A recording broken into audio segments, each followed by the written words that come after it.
Bună ziua și bine ați venit la o nouă emisiune DC Anima, emisiunea dedicată iubitorilor de animale, unde discutăm în fiecare săptămână cu specialiști din zona animalelor, că vorbim de medici veterinari, că vorbim de oameni de știință, că vorbim de instructori de dresaj canin, de crescători de animale. Ei bine, astăzi este o emisiune foarte specială pentru că avem un invitat internațional, un invitat care are o vastă experiență în ce înseamnă gestionarea câinilor fără stăpân, pentru că acesta va fi subiectul și cum reușim. Am zis, avem o populație estimată la câteva sute de mii, nu știe nimeni cu exactitate care este numărul de câini fără stăpân pe care îi avem în România. Avem cam 4.100.000 de câini cu deținător și această problemă este o problemă care a divizat România de zeci de ani, putem să spunem deja, cu fel de fel de soluții care de fapt nu au dat rezultate, au creat tensiuni și mai mari. Și atunci, hai să vedem la nivel internațional care sunt metodele care au fost demonstrate din punct de vedere științific ca fiind cele mai eficiente pentru gestionarea populației câinilor fără stăpân, pentru că acești câini, din păcate, există peste tot. Și astăzi vom discuta cu directorul de la Humane Society International, directorul pe programe de gestionare a câinilor, Dr. Amit Chaurdhari, care Humane Society International este una din cele mai importante organizații la nivel internațional. Și de aceea, acum vom schimba și vom discuta în engleză. Hello, Dr. Amit. Thank you for being here and connecting with us. You are far, far away, but yet close. You are now in Canada, early in the morning. How are you?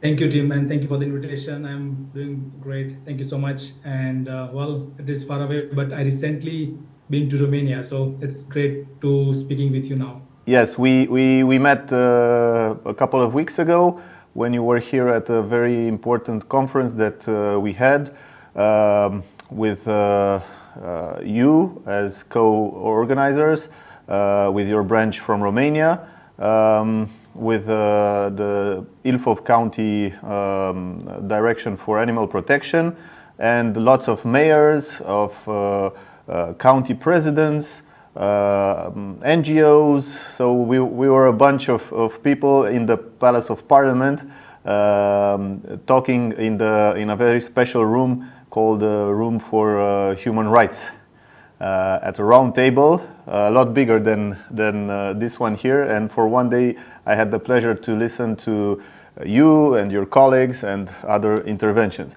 First of all, I would like to know just a little background of yourself and, of course, of Humane Society International, because as I mentioned in Romanian, although I think that you understood because I saw that you already caught some some Romanian words. I started by introducing you and saying that Humane Society International is one of the biggest and most important NGOs worldwide. So give us a little bit of background, please. Thank you, Tim. So I'm a veterinarian. I born and grew up in India with animals. So I was born as a child of a farmer, grew up with animals, then joined the veterinary professional. Since I graduated in 2007, I started working with various organizations in India, transitioned to Humane Society International in 2009. And since 2009, I am with Humane Society International. I took several roles within organization, doing spay neuter, working on ground, working with communities, working in various countries in Asia, Africa, Latin America. And now I am a whole kind of serving as a director for monitoring evaluation.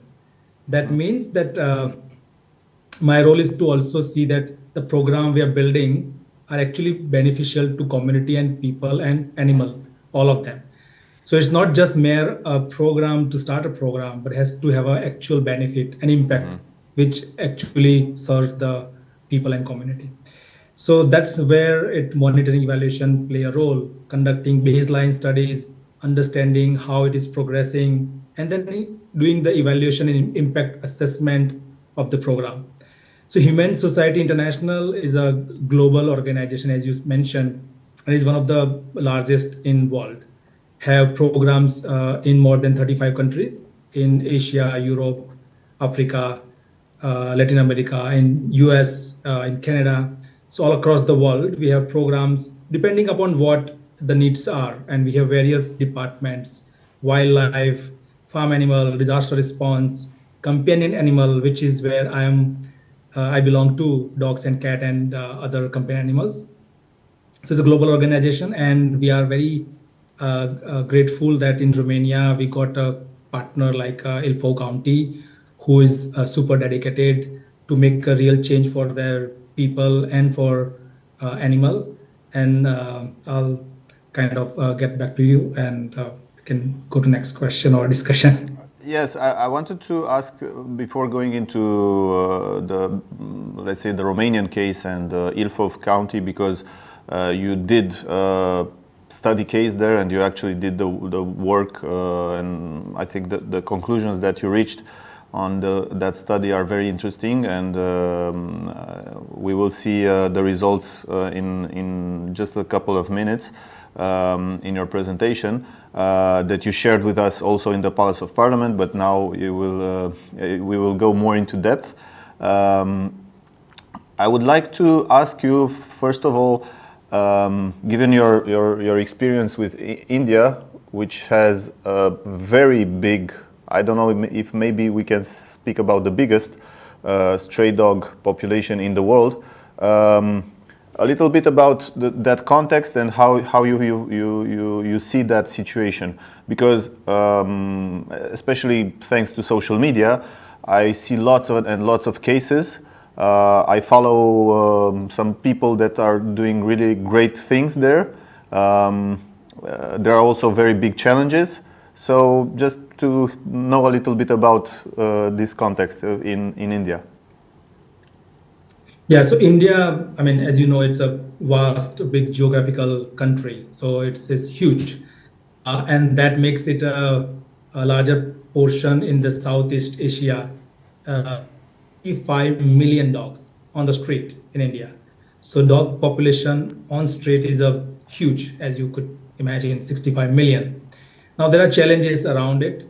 And the immediate challenges are the conflict between people and dogs on the street. So dog bites or dog barking, chasing, accident because of dog on the street. So those are the challenges, and some public health concern for people to get bitten and possibly get rabies. So India is one of the largest contributor in terms of rabies cases in the world. And that is because of the amount of dog I just mentioned on the street and the people's interaction. So 1.4 billion people live in India and 65 million dogs on the street. So you can use that number to just mathematically, it makes largest number for rabies cases. Now, while this conflict is there, we have to kind of understand a couple of things. One, the dog on the street living their life supported by people. So dogs' existence with human is not possible without people support them. That means there are culture, religion, and communities tradition in a way that supports this population on the street. Imagine that tomorrow people just turn their back and stop feeding, stop caring. The population will not able to sustain the way it is sustaining currently. So any population, whether it's in wildlife, whether it's in urban areas like cities or human settlements, has to have a carrying capacity to survive. So in India, dogs are surviving because of this. Now, since there are lots of dogs on the street, government of India has some regulations and a way and means to control their population. So there are several large-scale spay neuter program in India, and you might have heard of many cities are doing at a large scale, sterilizing, spay neuter, returning back them on the street. But I would say that often we confuse two situations, India versus other country. But we'll talk about that later. Okay. But for now, India has its own challenges, and there is no country in the world without challenges in terms of managing dog and cat population, whether it's a developed country or whether it's a developing or it's resource lacking country. Everyone has their own challenges. Now, with more resources, you could manage it and looks like solved problem, but it's problematic. I ask you about India, not just because it's your country, but also because it's the biggest democracy in the world. So of course there are different states of development, but this is why we can relate, let's say, to countries with democracies, because I don't want to get into the discussion of countries that don't have democracies and how they handle things, because we could not realistically take examples from those countries. And just to ask you, because you have yourself and of course Humane Society International, is there any country that managed until now to find the solution to this? And if yes, which one? And if not, so there are many no, definitely. There are many countries which found the way around it. But as you said, we don't want to take example of non-democratic countries. Let's go to countries which are democratic. And let's also go to countries which are not super developed. We don't want to take example of countries who has enough resources and could solve this, because most countries which are struggling, including India or other countries in Europe as well, we have to consider countries examples which are suitable to us. So I would take example of Costa Rica, and it is in my presentation also that Costa Rica is not very advanced country in or resource wise super developed country, but they value their culture and diversity of environment and vegetations and animals and all of that.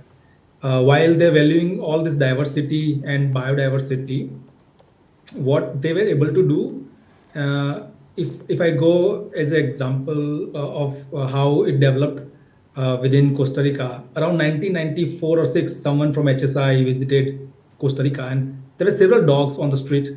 Plus, people used to keep dog outside their house, keeping into a small specific dog house. So there was a distance and disconnect between people and animal that way. Now in 2004, the same person went again and found that there were less dog on the street, more dog inside the house, and lesser those kind of dog houses which are away from the actual people house. Then another visit was there in 2014 to conduct a study by HSI, which again found much improvement. But then I went in 2022 and I hardly found dogs on the street. Most dogs were inside the house. There were only fewer dog houses away from the actual person's house. What has changed in this many of the decades? And if you take this snapshot as what developed is human-animal bond developed in a way that people took those dogs inside their house.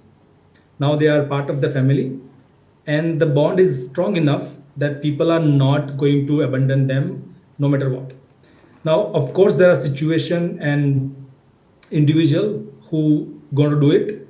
So the government of Costa Rica is come up with this human education program, spay neuter program, and exposing community to that how to solve this problem. That means their investment was more on preventing this dog coming on the street, and that has worked fantastically. By default, Costa Rica is one of the country which doesn't kill animal. So they don't kill dogs or cat without a requirement for them euthanasia, which is when they are very terminally ill or they have disease non-preventable, or if they are accidentally broken their body and required to be euthanized by a veterinarian. That means they're not killing any dogs and cat for lack of space or for population management, which most country does. You go to most countries of Europe or even USA or even Australia, they all do this. So they pick up a dog from the street, put into shelter. If no one adopt them, basically they kill them under the name of euthanasia. But this is not euthanasia. This is killing basically. Yes. Costa Rica doesn't do that. Not a single dog and cat killed under this category, unless, as I said, veterinarians wants to euthanize for a specific reason. Despite this, they managed to have a least amount of dog on the street. Plus, they don't remove dogs from the street. So they're not like actively going, picking up dogs and removing and making the cities look like a clean. And you constantly keep doing. This is what exactly most European countries, which we call developed, and US and as I said, Australia and all those countries, they do this. So if you call in these countries that there's animal on the street, animal control department will come. They pick up a dog, put into shelter. If dog is lucky, will get readopted, but if not, will get killed. So this is how their streets are clean. Now going back to my example of Costa Rica, they don't do this. They don't do this. Despite that, you hardly see any dog on the street. And if you see a dog on the street, vaccinated, sterilized, and happy dog on the street. So this is my example, or I would like that India or Romania should follow the path of Costa Rica, and we should kind of, without killing, without of all this inhuman method, we should kind of achieve what we want. Good. So you portrayed the case for Romania, which is indeed, and I totally agree with you that we're not euthanizing, we're killing the dogs, because euthanasia is a very clear procedure decided by a veterinarian in, let's say, terminal cases, either by age or by some harm that cannot be repaired, let's say. So in order to stop the suffering, they may decide to euthanize the dog. But in Romanian case, it's 2 weeks in a shelter, in a public shelter, and then if the dog is not adopted, then it is euthanized, again with the distinction that we made. But you can, and this is something that we did in Bucharest, for example, if you have two conditions, namely if you have sufficient space, because as you said, if some citizen calls from the street and says, okay, there are 5 dogs here or 2 dogs, come pick them up, you have to go and pick them up as a mayorship, local authorities. So if you no longer have space, so let's say if you have 100 dogs and 100 spaces, then you have to kill 2 dogs in order to put the 2 that you take from the street. But if you have 90 places and 100 places and 90 dogs, then you can prolong more than 2 weeks if you have the money to pay for their food and treatment, etc. So that's how we managed, let's say, to overturn the law. So this is your presentation, and it starts with something that I'm very, very interested in you to tell us a little bit about, because people don't really understand how this dog domestication came to be. And here I have a little theory that I will share with you after you explain this, just to see if we agree or not. No, I am a student for lifetime. So whatever you're going to tell me, I will take it for reading and I will learn from that. But I would use this slide to just explain that there is a reason why dogs live with us. That their dogs are living inside our house, a dog living on the street. The domestication happened, let's say, 40,000 years ago, and this is based on the various evidence and published literature. The dogs living with us for reason that we provided them a food and shelter, while dogs were giving us protection, and as well as dogs were our companion while we were kind of hunting or doing our farms back in the days. The slowly relationship developed, and now, as we all know, dogs become part of family, living inside with us like our childs. So this process or this domestication took thousands of years, and in some countries we see different connection between people and dog and how they interact, versus in some countries it is slightly different. So maybe we can say this way, that in India it developed differently, where people feed them on the street and dog grew up on the street and people constantly providing that kind of relationship, versus in other countries where dogs took immediate space in the families, like example of Costa Rica, where they were outside and slowly become part of the family. but it's clear that dogs and human were together from thousands of years, and this is not something new, or it is not like last 10 years we started liking dog or something. The relationship always evolving, so it is going to also evolve in future, but this is how it came. But I would like to hear your theory as well. No, it's not really. I mean, the only thing that I'm talking about is the concept of dog domestication, because it sounds like 30,000 years ago, human beings were on the looking at animals and saying, okay, dinosaur, no. Saber-toothed tiger, no. Alligator, no. Okay, this one. Let's try with the dog, you know. And I think at least this is my. We will never know, but I think that it kind of went the other way around. So I actually think that the dogs domesticated humans into accepting them, because dogs observed that humans, if they stick around human settlements, Right. their chances of eating and surviving grow bigger and bigger.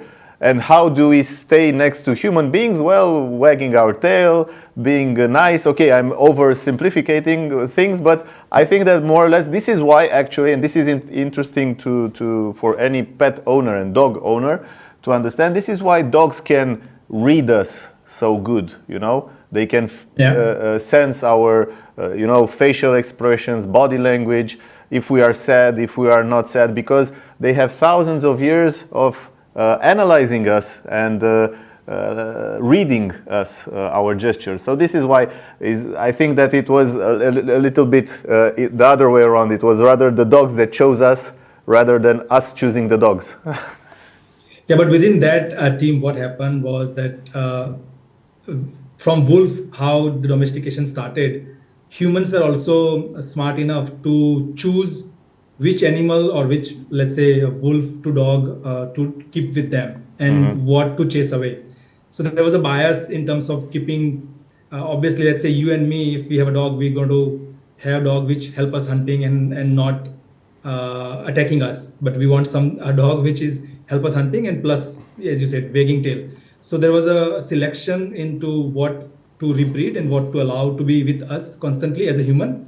So human also played in role of slowly converting that wolf into the dog which we see today.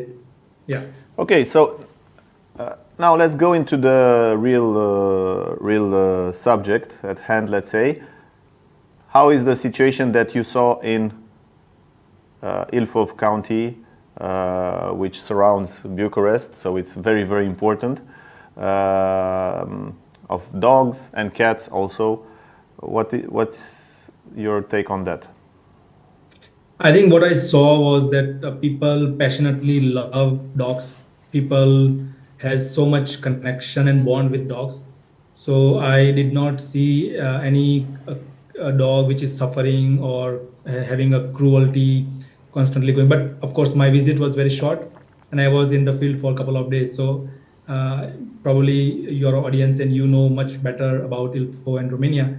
But I did not see much of the disconnection. I saw very much love and bonding of dog. But of course, there are dogs on the street, which we saw either escaping from house, going back to house, or sometime a couple of dogs on the street abandoned previously by owner, or that kind of cases. But it is, again, comparing to global context, it is, I would not say that this is the worst case, or a case which is requires significant attention. This is, I would say, going towards the solving the problem. So if some resources and some effort like Ilfo County constantly grew from here, I think we can see a better future in coming years for Ilfo, for definitely.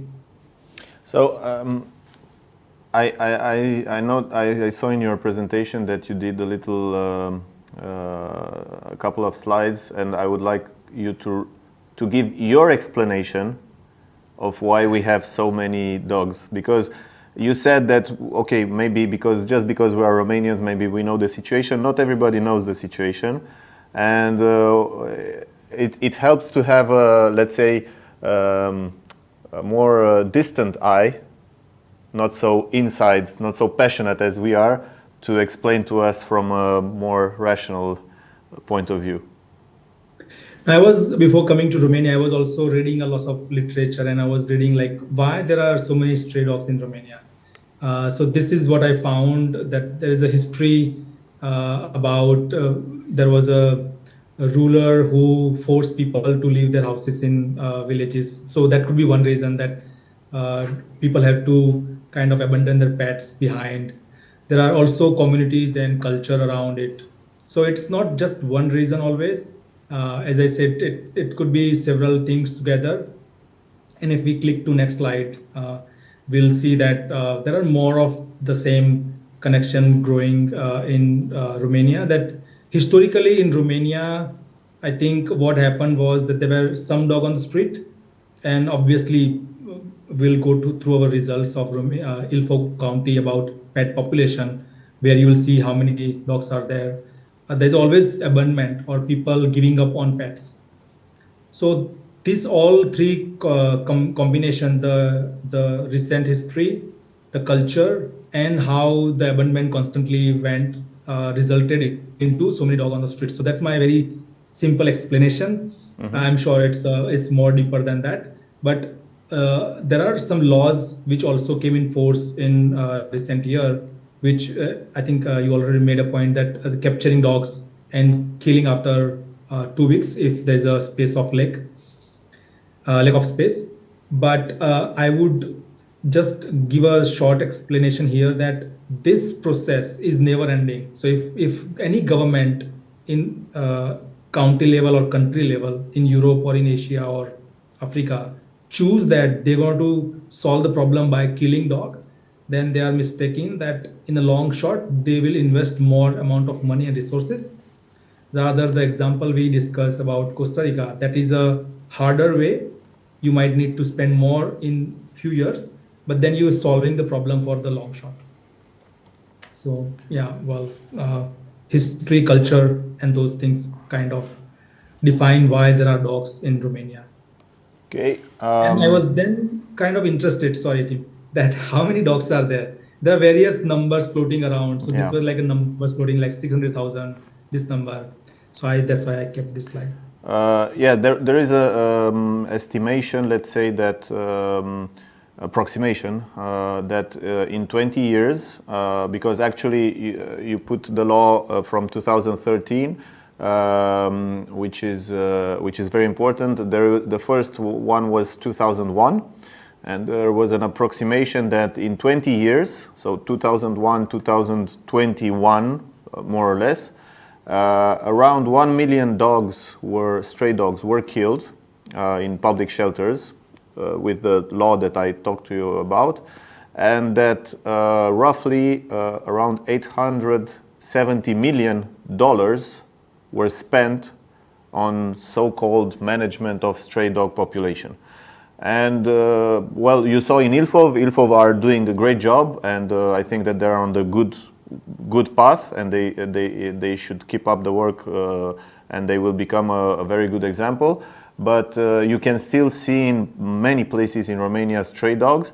So 20 years after the first law was, well, actually 24 years after the first law was passed, more than 1 million dogs killed, close to $1 billion spent, and as you said, it's a never-ending story. And just I don't know if they told you as we said, we were at the Palace of Parliament. Well, you have to know that that building was built by Ceausescu, the ruler, on the grounds of a whole neighborhood of houses. So he came and he said, you see this neighborhood of houses? Get rid of it. Put the people from their house into apartments. Yeah? And then we will build here the biggest building, administrative building in the world. So that's one very good example of how people, they had to leave their house from one day to the other. They let their dog on the street. They went into apartments. Okay, then multiply this with, let's say, thousands of cases, such as, and then by breeding, multiplication, that's how they went. Okay, let's go into with the slides because it's very important how you come to. Let's go to the next slide. Okay. So here, I think I'm trying to explain that what is the definition for own dog, street dog, feral dog, and community dog. As I was kind of trying to explain that each country has their own way of issues and challenges. So own dogs means that people who keeping dogs, like classically most Romanian houses have own dogs, out of which some proportion for whatever reason goes on the street. So the actual problem in Romania is own dog population and people who abandon them on the street. So that is the issue. To the next, which is street dog. Now street dog population not directly India. It applies to country like India, where there are millions of dogs on the street in India, and their population is managed by the active reproduction on the street. So the contribution is not from pet abandonment, contribution itself through the street dogs' own reproduction on the street. So that's the differentiation. Now, in Romania, if our focus is just removing dog from the street, it is never-ending process because that is not the source or that is not the actual problem. Like here, own dog population and street dog. So we have to like separate these two things. If you want to see big change in Romania, you should focus on own dog population and you should not worry much about the street dog. Of course, it is a concern, an immediate concern. If dog is aggressive on the street or barking or causing any issues to children or elder people or any citizen, it has to be addressed. But if you're just focusing on that part, I think losing this war of making animal and communities safer and happier and united, you have to focus on own dog population. So your management strategy should be largely focused 70-80% on own dog. So spay neuter for pets, spay neuter for own dog. And this is another slide, good slide, that this is how complex it is. And this is I think this is really important to talk about this, how dogs end up on street, because I think this is synthesizes the cause of the problem.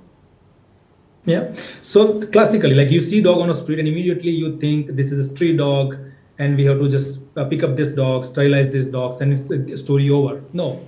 Like how dogs appearing on the street and why is appearing on the street? Of course, you would see that some puppies on the street, that dogs while on the street breeding with other dogs and having that reproduction. But the chances of those puppies on the street to survive to adult age are less than 20%. And I don't know this is exactly the same percentage for Romania. It could be even lesser. But this is from India, where only one pup out of 5 or one pup out of 6 survive to the adult or reproduction age of maturity for that dog.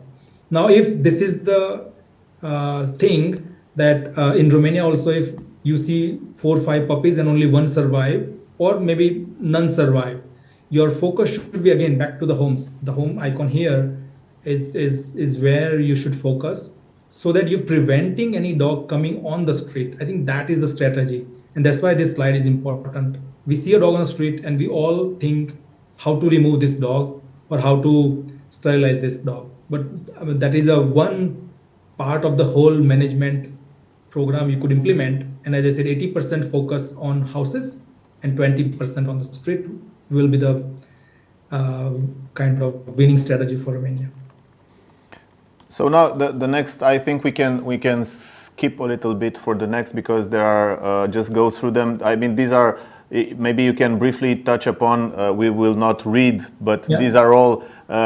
We can leave them on the screen for the audience to see. But let's say just maybe go through them quickly, because these are the scientific articles that everybody should read. But you so gracefully will resume. That's great. So I was kind of curious initially that how to solve this issue or to reading more. So one of the paper on left hand side is from Mexico and right hand side from Italy. Both have the different explanation and both says different thing. Now my understanding from modeling both and reading all the details is that you cannot control the pet population. So pet population is defined by Amit and teams want to have a dog or not. If you and me wants to have a dog in our house, we will have a dog. So we cannot control dog population, but what we is that accidental puppies born in team's house and Amit house could be controlled. So all this model created to explain that if you want to control own dog population in a way that those accidental puppies are not being born in the families and that doesn't cause any problem by abandonment on the street or floating around into neighborhood, your strategy should be sterilize maximum pets, uh, have a great campaign on adoption and try people to adopt instead of buying it. So this model here exactly says the same, and it is one of the fantastic model published in the Nature. This one by Dr. Lawrence Smith. Again, there are various paper like this, role of dog population management in rabies control. While rabies is not a concern directly in many countries, but zoonotic disease also are connected when you have a managed population and you have a well vaccinated and managed population with living inside the houses is also beneficial to many other aspect of wildlife and aspect of small birds. Now this slide specifically is define that this is basically age chart, like how we have a human census. This is a kind of slide like what proportion of dogs are of what age in Mexico. We conducted a study there. And you see that 17% on the left hand side population is below 1 year. That means every year about 17% puppies are born in this population as a city population. On the right hand side again 26% in rural part of Mexico. If we go to next slide, that is from South Africa. You see on the left hand side 30% population below 1 year.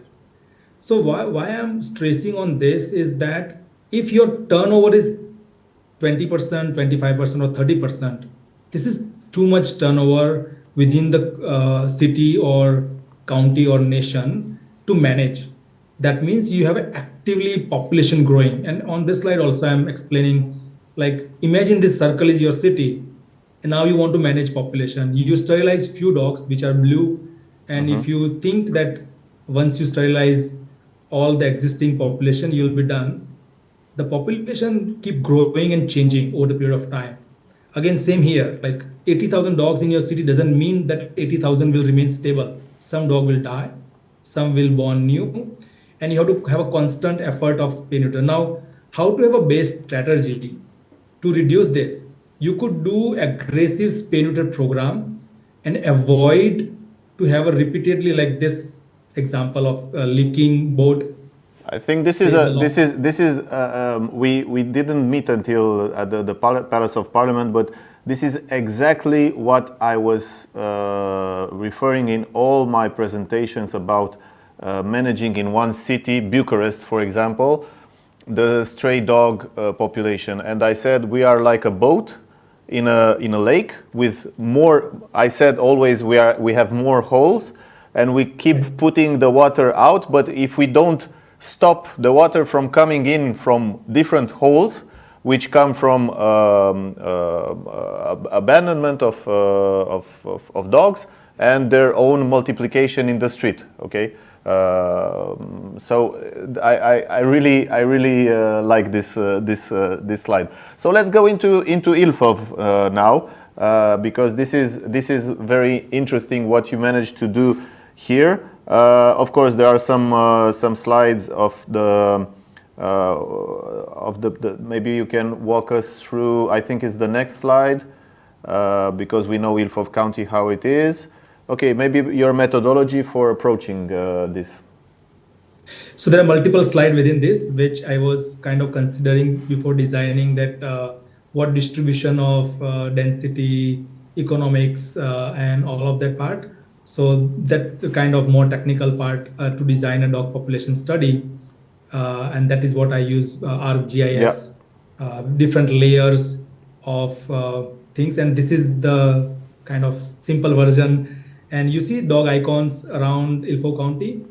Red are basically urban area and greens are for the rural areas.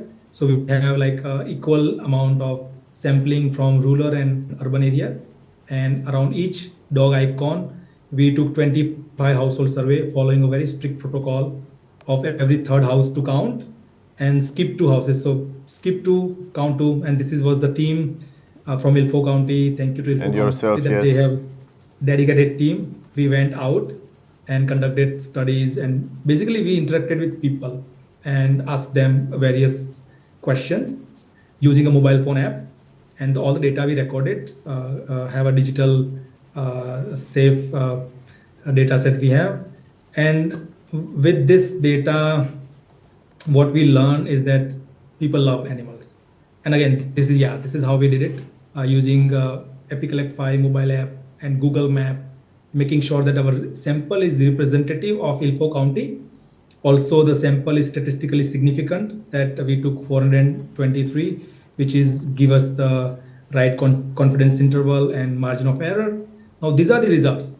And this is what I loved about Ilford County, is that you see the dog below 12 years, only 7.4%. That is what I was talking about previously, that if your turnaround of population is higher, you're failing in effort. And the result of this is because, as you see, 60% dogs are sterilized. 40% owner actually said that all dogs are sterilized. And some says some dogs are sterilized and they're waiting for more program to reach out to them. Fantastic results. If we extrapolate, we find that there are roughly over 200,000 dogs and about 200,000 cats in Ilford County. Out of this 240,000 dogs in Ilford County, about 94,000, 95,000 dogs are unsterilized. So now the focus should be on how to reach more than 60%. So 60% dogs are sterilized, how to get more. Now this is also like we wanted to know that really where dog is when we actually do survey. So we asked like, where is the dog right now when we were knocking the doors? Yeah. And as you see, only 0.3% dogs were roaming on the street. The owner said the dog is on the street. Most were inside the house, inside the fence, inside the kennel, or chained. That means people are enough responsible. They love their pets. And here we ask, like, at what situation you would give up? 60% people said we will never give up, no matter what. So that tell us that people are not going to leave their pets because they love them. But the single reason coming out of this study on this question is that aggression could be one reason which we have to address. So if there is an aggression issue with the dog, people might give up. So we have to address that, how to deal with aggression. Now again, this comparison is between Mexico, South Africa, and Costa Rica. Yeah, the next one I think it's more important because it's between Ilfov and India. Okay, so this one is India, Ilfov, and Costa Rica. So you see that Romania here is 1.7 dogs per kilometer. So we also counted dogs roaming on the street. So we went in the early morning, counted dogs, how many dogs we see, which is the same protocol we used in India, in Mexico, South Africa, everywhere.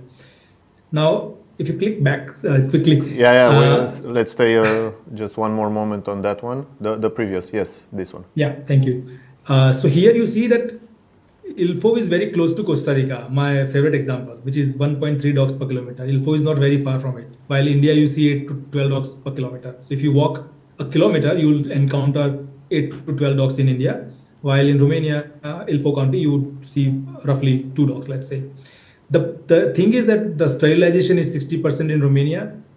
In Costa Rica is about more than 80%. Plus, they are no-kill countries. So they don't pick up dogs from the street.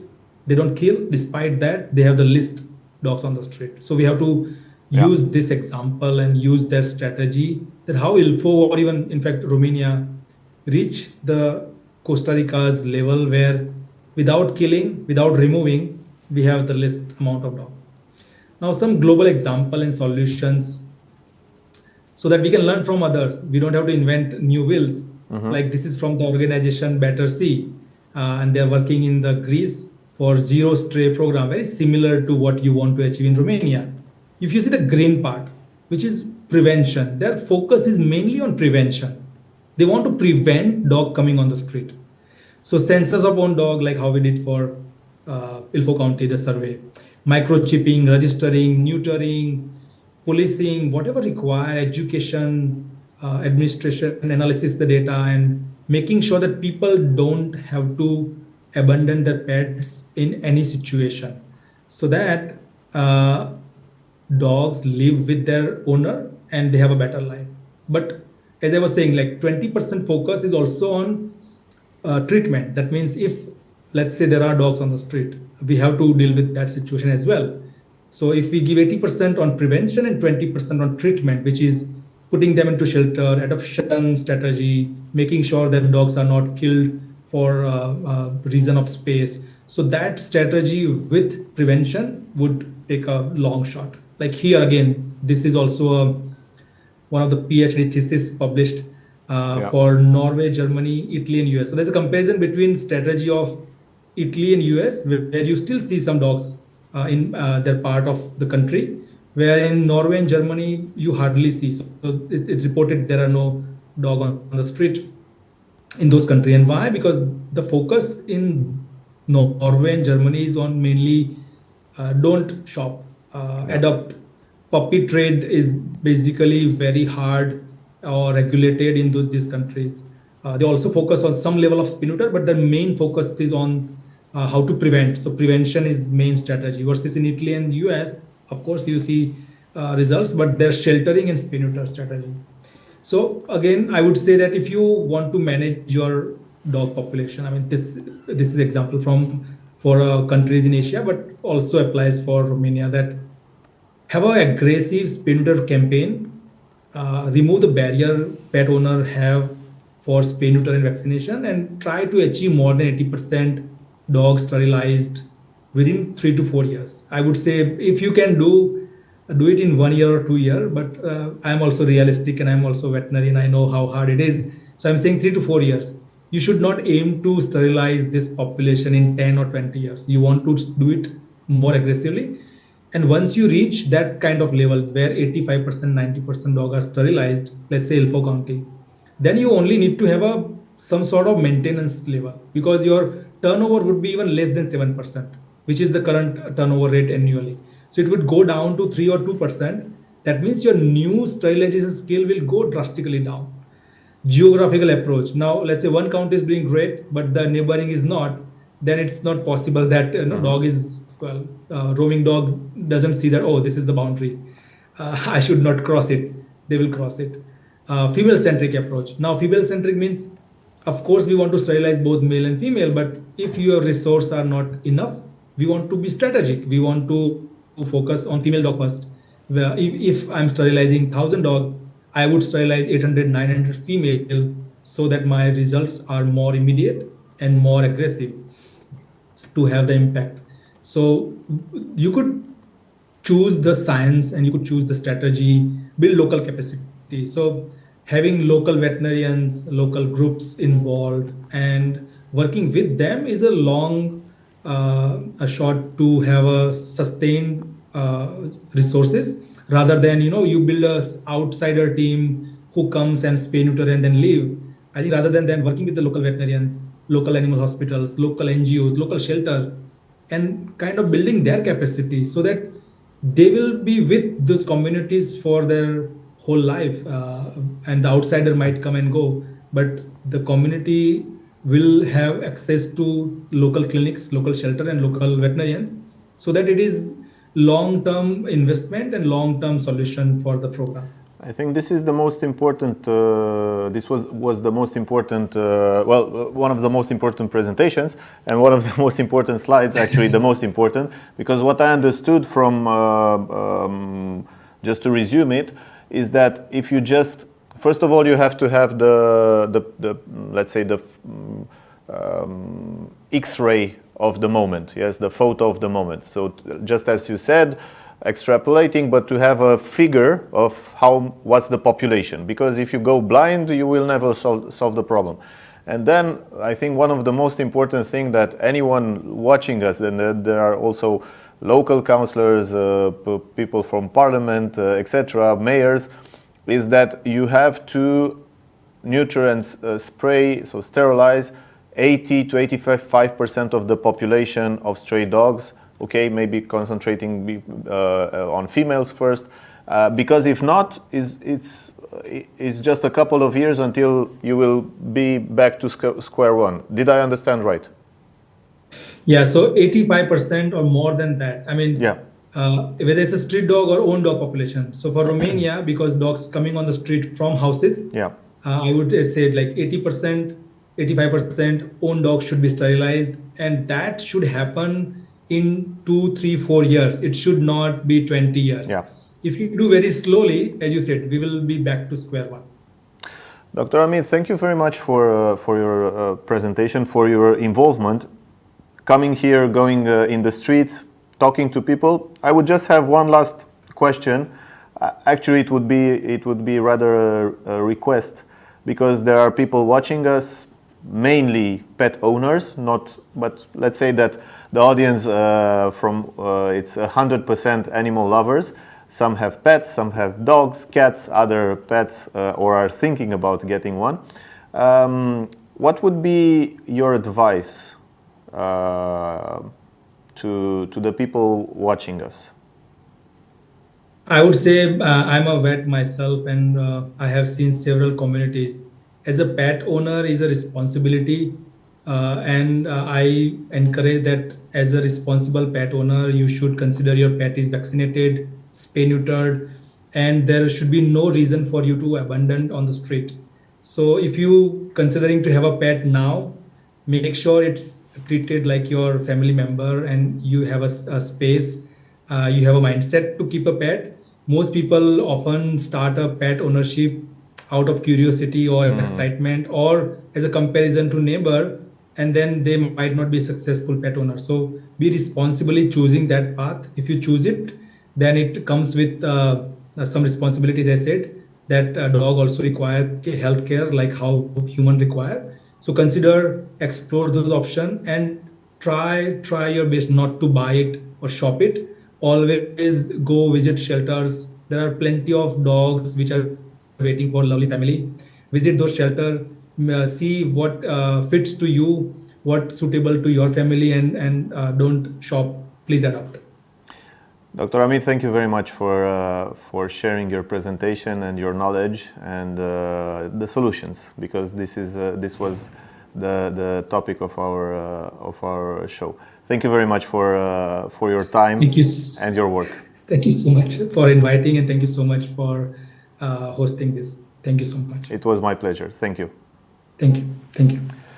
Dragii mei, a fost Dr. Amit care ne-a prezentat soluțiile, și nu așa doar din cărți și din articole științifice, deși s-a bazat și pe ele, și pe un caz concret în Ilfov. Și ați văzut ce înseamnă să poți să faci, să gestionezi populația câinilor fără stăpân, să vii cu soluții concrete care dau rezultate, așa cum ați văzut din această prezentare științifică și mult mai în detaliu decât am fi putut să sperăm. Pentru fiecare dintre voi care vă uitați la noi, voi întări mesajul pe care l-a dat la sfârșit Dr. Amit, și anume responsabilitate. Iubirea vine la pachet cu responsabilitatea. Dacă avem un animăluț de companie, cățel, pisică, oricare ar fi el, trebuie să iubim, dar să iubim responsabil. Și pentru toți cei care vă uitați și aveți un animăluț de companie, până la următoarea noastră întâlnire, nu uitați, bucurați-vă de ei. Și nu uitați, DC Anima.